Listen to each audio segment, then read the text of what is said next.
हे ठोकून घ्यायचं, प्रत्येक वेळेस असं ठोकून घ्यायचं आणि ओठानं फिरवून घ्यायचं. ते पोटात गेलं तरी काही प्रॉब्लेम नाही.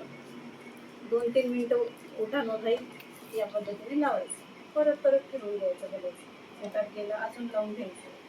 आणि हे जे याला पण पूर्ण असं ठोकायचं. त्याचा पूर्ण कलर चेंज होतो. त्याचे 5-7 प्रकारचे औषध आहेत, ते पूर्ण मिक्स झाले तर पूर्ण असं ठोकायचं. आणि जिथे तुला पांढरा डाग हाताला आहे, हाताला नाही, बरं पाय त्याच्यावर त्याच्यावर अशा प्रकारे फिरवायचं. उन्हात वगैरे बसायचं नाही, काही गरज नाही, उन्हात बसायची गरज नाही.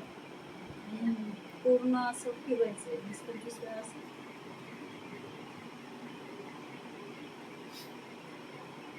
हे मात्र एक तासात फिरवायचं. जेवढं जास्त फिरवलं तेवढं लवकर कळलं. सकाळी आणि रात्री लावायचं.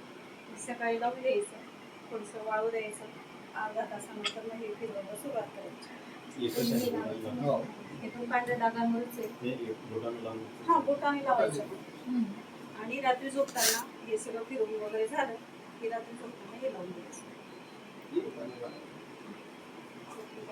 पूर्ण हर्बल आहे. पोटात जरी गेलं तरी काय घाबरायचं.